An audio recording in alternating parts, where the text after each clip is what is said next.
Look at all the difficult things kids do.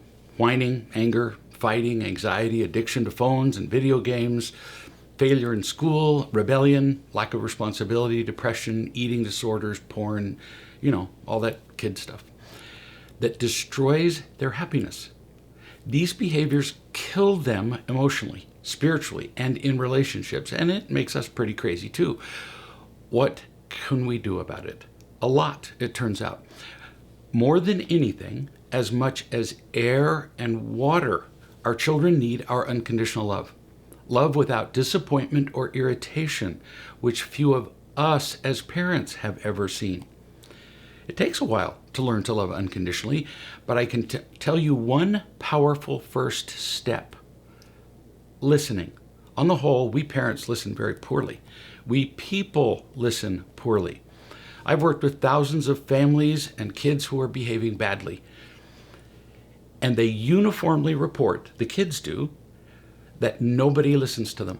I've worked in prisons, and the inmates always say there was nobody to listen to them all their lives. And I've observed that kids who do feel like their parents listen to them uniformly do not have the problems that other kids do. That's pretty potent to hear. Listening is that important. So what does it look like to listen?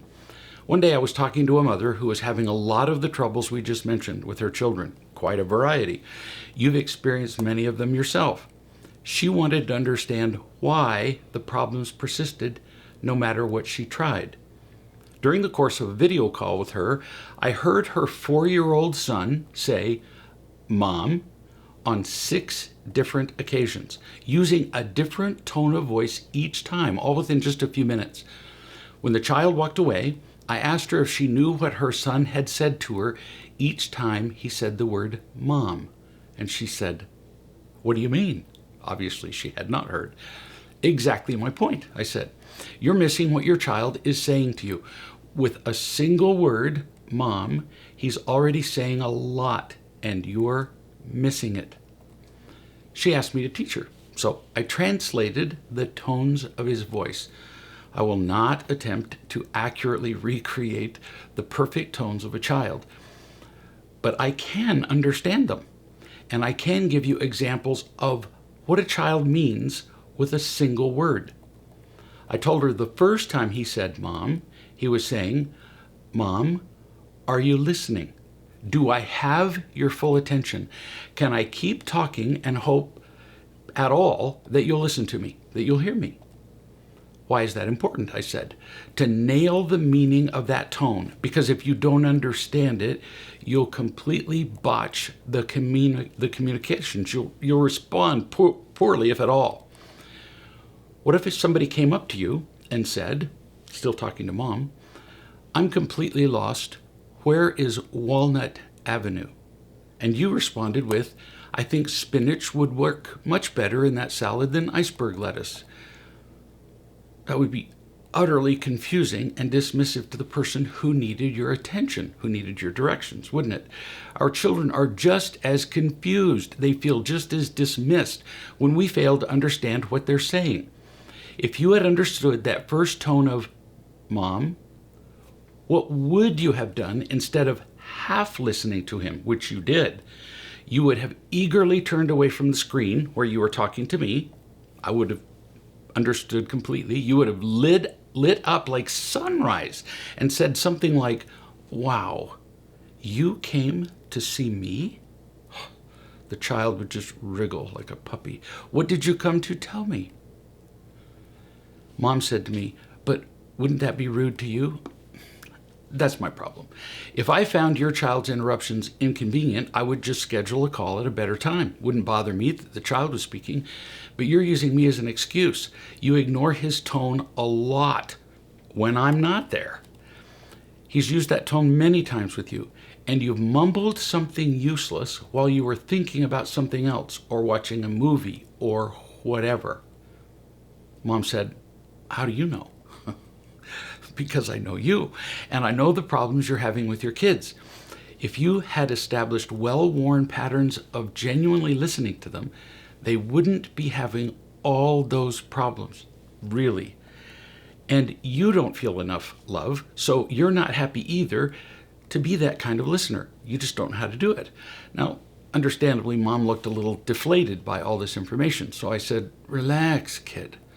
Nobody ever taught you how to listen. Nobody ever listened to you long enough that you would feel the love that you would then give to your children. Not criticizing you. I'm giving you exactly what you need to love and teach your kids. No criticism.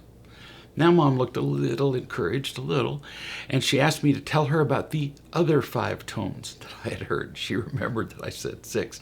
So I told her about the second occurrence of Mom, which meant, Mom, I am so eager to share something with you. Like right now. I want to share what my curious little mind and body just discovered. Third, Mom, I'm feeling loved by you, because she briefly paid attention. That feeling didn't last long, but it was there in the tone. Fourth, big change. The tone of Mom then was, I'm angry that you're not giving me your full attention right now. Mom, that kind of mom.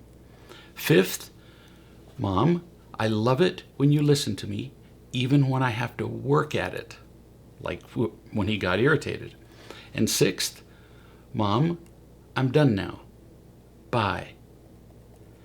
With each tone translation, I also told Mom how she would have responded to her son with her new understanding of him. Weeks later, after searching the Real Love Parents website and studying the training, Mom called me and said, I can't believe the difference. My kids want to be around me. They're acting out way less. The behaviors are disappearing, the ones that I found to be such a problem. We have a long way to go, but I finally have hope that I can be a real mother, end quote. If you're finding something of value here, hit like, subscribe, comment, hit the bell here on YouTube, and I'll keep teaching you these principles that really work on a regular basis. Real listening can have a miraculous effect on nearly everyone, but especially children. With our children, we are literally creating brain pathways that tend to govern the rest of their lives. If we don't listen deeply and consistently to them, pay attention. They see the world as harsh because they feel the harshness, uncaring. They feel it as a lonely place. They feel isolated. They don't feel loved, so they will be in pain. And then they learn to respond with all those destructive behaviors that we talked about at great length to protect themselves and to numb their pain. All these effects because we didn't know how to listen or love. Preventable. Do you want to learn how to really listen to your children regardless of their age? 6 months, 50 years. It's never too late to try. Go to realloveparents.com and learn how.